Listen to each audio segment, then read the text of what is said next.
Uyu mwana w'umukobwa uguye muri iyi mpanuka atanze amasomo akomeye cyane, urupfu rwe rutanze amasomo akomeye cyane agiye kurokora ubuzima bw'abantu benshi nta muntu n'umwe usigaye, yaba kuri wowe wubatse cyangwa se kuri wowe ugiye gukora umuryango cyangwa se ugiye gusezerana cyangwa se ugiye gukora ubukwe, umuto n'umukuru aya masomo arakureba, ndakubwiza ukuri yuko ari burokore ubugingo bwawe. Urupfu rw'umwana w'umukobwa rutanze amasomo akomeye, ngiye kugaruka muri icyo kiganiro cy'uyu munsi.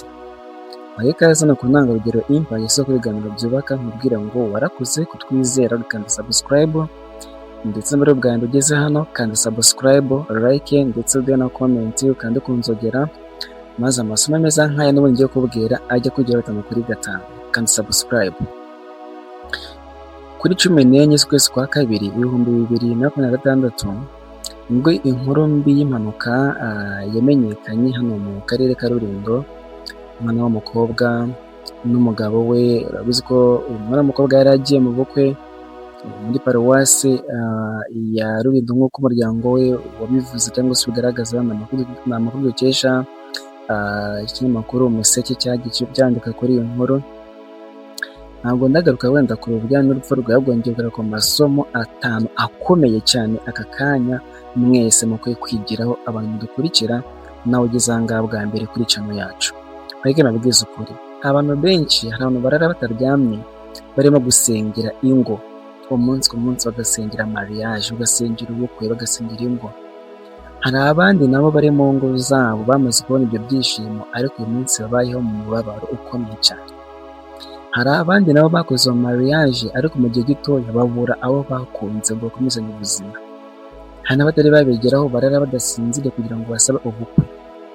Rero birababaje kuba uyu munsi wasaba Imana urugo, wagera mu muryango kugira ngo winjire muri urwo rugo ukagira ikintu kirugusohoramo ubutazagaruka na rimwe mu buzima bwawe. Birababaje cyane kandi biteye agahinda.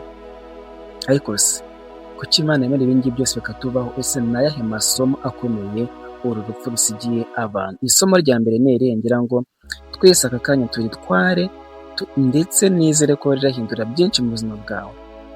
Kanabwiza ukuri, ubuzima ni impano itagira garanti.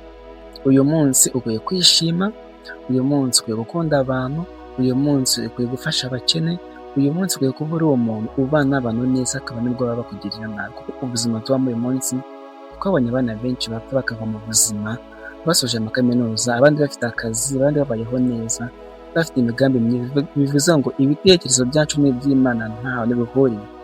Ubuzima dufite isaha n'isaha urimo kunyumva wava mu buzima, so shimira Imana rero urwego rwose ubuzima ufite. Irya kabiri, ubukwe ntabwo ari bwo buha umuntu agaciro. None ntabwo ubukwe ari bwo buzaguha agaciro.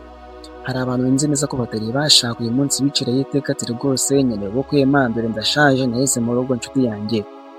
Uyu mukobwa nawe yaragiye kubukora ariko dore yapfuye. Kuba utarakora ubukwe ntabwo bivuze ko washaje cyangwa se ubuzima bwawe bwarangiye. Ibyo urimo kwihutira, hari ababifite badafite amahoro, hari abandi barimo kubigwamo. Ahubwo icya mbere ni ukwiyubaha, kumva ko utaberewe gukora ubukwe gusa donc ngo ibyo nyine bijya mu mutwe wawe bitabaye utumutwe. No, ubaha Imana kandi ubaha igihe. Umwe ko igihe cyangwa icyo ni cyiza, byose byose bizagenda neza. Isomo rya gatatu rikomeye, ntugakabye ngo uhangayikire ibirori, urushiki umubano. No, ntuzahangayike ngo ibirori ngo mu rugo ni n'icyaha. We na mbere senga Imana, usaba kwakira ubuzima ufite. Ntuhangayike ngo ukeneye gukora ibintu birenze, reka Imana mu gihe cyayo izikorera ibyayo. Ntuzunde guhangana n'ubuzima kuko urahangayika, ariko none hagire ubugira iki ubura amahoro. Sobanura abantu, reka twubahe Imana, twituma ubukwe bwa bashiki banjye. Mwihangayika ngo kubera ubukwe, ahubwo mwizere Imana, ibindi byose nzajya gute izabikora. Ikindi ugakumirwa n'uko wari ushimiye gufata. Niba utarakora ubukwe, niba utarabona umukunzi, niba utaragira gute, ntabwo ari iherezo ry'igihe, ntabwo ari iherezo ry'ubuzima. Shimira ubuzima ufite, shimira uko ubayeho. Niba uri inkumi ubishimire, niba uri umusore ubishimire. Uyu musore ubundi umugore we arababaye, ariko ndabizi neza ko kubera gushimira iki Imana. Dushime Imana mu bihe ni byiza, kandi tube intangarugero umunsi ku munsi. Aya masomo adufashe twihangayika ngo ntabwo turakora ubukwe, duhangayikire ubuzima bwacu kubera ko ubuzima tubayemo ntabwo ahantu turi ku isi ariko Imana ibireba. Mugikomeze kugira ibihe byiza, ndabakunda, mukande subscribe, like, share na comment. Murakoze cyane.